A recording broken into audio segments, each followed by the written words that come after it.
Olá, tudo em paz? Que alegria te receber aqui. Hoje começaremos a estudar a Epístola de Tiago. Esta carta é tão preciosa, é a carta mais prática que nós temos. Esta carta nos incentiva a passarmos pelas provações e tentações da vida, perseverando no Senhor. Te convido a pegar a tua Bíblia e se você não ouviu a voz de Deus ainda hoje, que tal ler a Bíblia antes de dormir? Esta palavra do Senhor é alimento para as nossas almas. Tiago capítulo 1, versículo 2. Meus irmãos, considerem motivo de grande alegria o fato de passarem por diversas provações, pois vocês sabem que a prova da sua fé produz perseverança, e a perseverança deve ter ação completa, a fim de que vocês sejam maduros e íntegros, sem lhes faltar coisa alguma. Tiago, irmão de Jesus e líder da igreja em Jerusalém, ao escrever essa carta, faz questão de enfatizar a importância da aprovação na vida do cristão. Sabe, a aprovação é para que a nossa fé possa ser gerada em nós e nos leve à maturidade, à integridade. Já a tentação é aquilo que nos faz tropeçar e cair. Deus prova os seus servos fiéis para extrair deles o que há de melhor, mas Satanás é quem nos tenta para nos fazer cair. O apóstolo acaba de deixar claro aqui no início da sua carta que a nossa fé, quando provada, vai gerar em nós uma sensação de maturidade, de integridade, de crescimento na fé. Ele continua a sua carta falando que se você não tem sabedoria, que é algo que você adquire com o tempo, com a maturidade, é uma ação do Espírito sobre as nossas vidas, você deve pedir ao Senhor, pois o Senhor concede esta sabedoria a todos que lhe pedir. Mas quando pedir, peça com fé sem duvidar, porque quem duvida é semelhante à onda do mar, sabe, que vem e vai, e este homem não receberá coisa alguma. Que eu e você aprendamos a pedir com convicção, a pedir com fé, na certeza de que Deus é poderoso para nos assistir em momentos de dificuldade. Eu quero te convidar agora a ler comigo o trecho que vai nos falar sobre as tentações da vida. Lê comigo o verso 12. Feliz é o homem que persevera na provação, porque depois de aprovado receberá a coroa da vida que Deus prometeu aos que o amam. Quando alguém for tentado, jamais deverá dizer, estou sendo tentado por Deus, pois Deus não pode ser tentado pelo mal e a ninguém tenta. Cada um, porém, é tentado pelo próprio mau desejo, sendo por este arrastado e seduzido. Então, esse desejo, tendo concebido, dá à luz o pecado, e o pecado, após ter se consumado, gera a morte. Diante das provações que a vida nos impõe e que o próprio Deus nos conduz, eu e você, quando agimos com perseverança, quando nos mantemos firmes diante das promessas, receberemos tudo aquilo que o Senhor prometeu para as nossas vidas. Mas eu e você, todas as vezes que abandonamos a jornada no meio da provação, normalmente caímos em tentação. Qual é a diferença desta provação para esta tentação? A tentação é oriunda do nosso coração. São os nossos maus desejos, os nossos instintos mais primitivos que se afloram dentro de nós.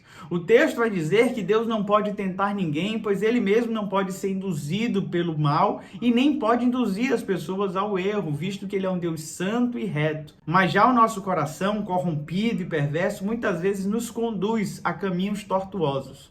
O que eu e você precisamos entender é que diante da tentação nós temos pelo menos 3 escapes antes de se consumar este ato. O primeiro é sondarmos o nosso coração, sabendo se há algo de pecaminoso, algo de ruim, algo que nos induz ao erro e nos afastarmos, nos distanciarmos, literalmente fugir do pecado, assim como fez José. O segundo momento, uma vez que nós não conseguimos nos afastar, diante da tentação, não se permita ser seduzido e arrastado por ela. Não continue olhando ou cobiçando, porque uma hora ou outra você vai cair em pecado. E uma vez que eu e você caímos em pecado, este pecado, como diz o texto, ele vai gerar a morte. Mas é possível se arrepender dos pecados, entregando a sua vida plenamente a Jesus. É desta forma que eu e você superamos as tentações da vida.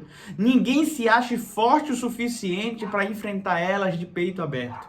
Precisamos nos sujeitar a Deus, resistir o diabo para que ele fuja de nós. Precisamos fugir do pecado para não cairmos diante das ciladas do inimigo. Feliz é o homem que passa pela provação perseverando. Isso gera alegria, contentamento, satisfação e recompensas no Senhor. Feliz é o homem que suporta as tentações malignas, pois este contemplará o Senhor vestido de branco, pois alcançará santidade. Sabe, todo dom perfeito vem do Senhor. Deus nos dá gratuitamente. É isto que o autor vai dizer logo na sequência do versículo que nós lemos. Neste segundo bloco, então, ele vai nos falar sobre sermos praticantes da palavra. Lê comigo a partir do verso 19. Meus amados irmãos, tenham isto em mente, sejam todos prontos para ouvir, tardios para falar e tardios para irar-se, pois a ira do homem não produz a justiça de Deus. Portanto, livrem-se de toda impureza moral e da maldade que prevalece e aceitem humildemente a palavra implantada em vocês, a qual é poderosa para salvá-los. Sejam praticantes da palavra e não apenas ouvintes, enganando-se a si mesmo. Nosso desafio sempre será ouvir mais do que falamos. Não é à toa que temos 2 orelhinhas e apenas uma boca. Mas todos nós fazemos o processo inverso desse texto. Primeiro, somos tomados de ira, de raiva. E diante da raiva, falamos muita coisa que não devemos, para só no final dizer, tá bom, vá, fale. Sabe, que primeiro estejamos prontos para ouvir.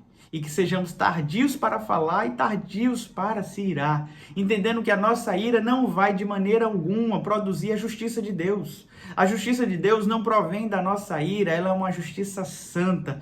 Toda a sua indignação não vai trazer nenhum resultado.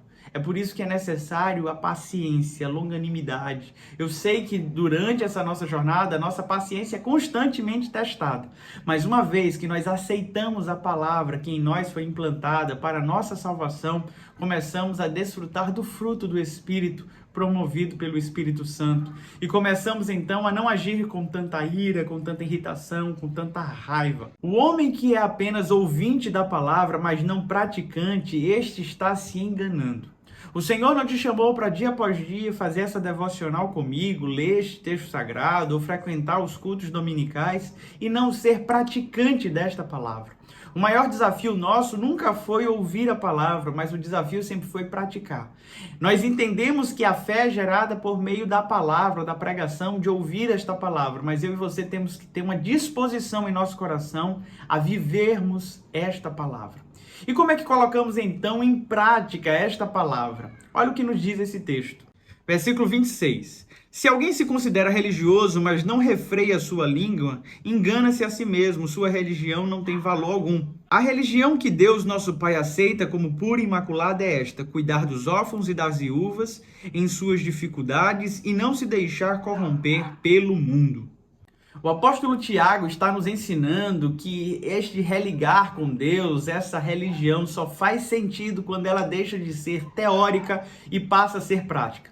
Quando aprendemos a frear a nossa boca, a não falar mal do irmão, a não invejar, a não fofocar, a não usar nossa palavra com palavras torpes e vãs, mas aprendemos a cuidar do órfão, da viúva, sendo caridosos, agindo com generosidade e bondade, aí sim estamos colocando em prática a palavra que nos foi apresentada. A minha oração no dia de hoje para todos nós é que possamos ser provados e aprovados pelo Senhor, que possamos perseverar diante das provações da vida e que possamos resistir às tentações. Que estejamos com os ouvidos prontos para ouvir a voz do Senhor e sejamos tardios para falar, tardios para se irar e que tenhamos uma predisposição em nosso coração a cuidar dos necessitados, pois para esta obra o Senhor nos chamou, que eu e você estejamos disponíveis diante do Senhor no dia de hoje. Que Deus te abençoe e até amanhã no capítulo 2 de Tiago. Leia o capítulo todo, se tiver alguma dúvida, coloca nos comentários para que amanhã eu possa estar respondendo. Até lá!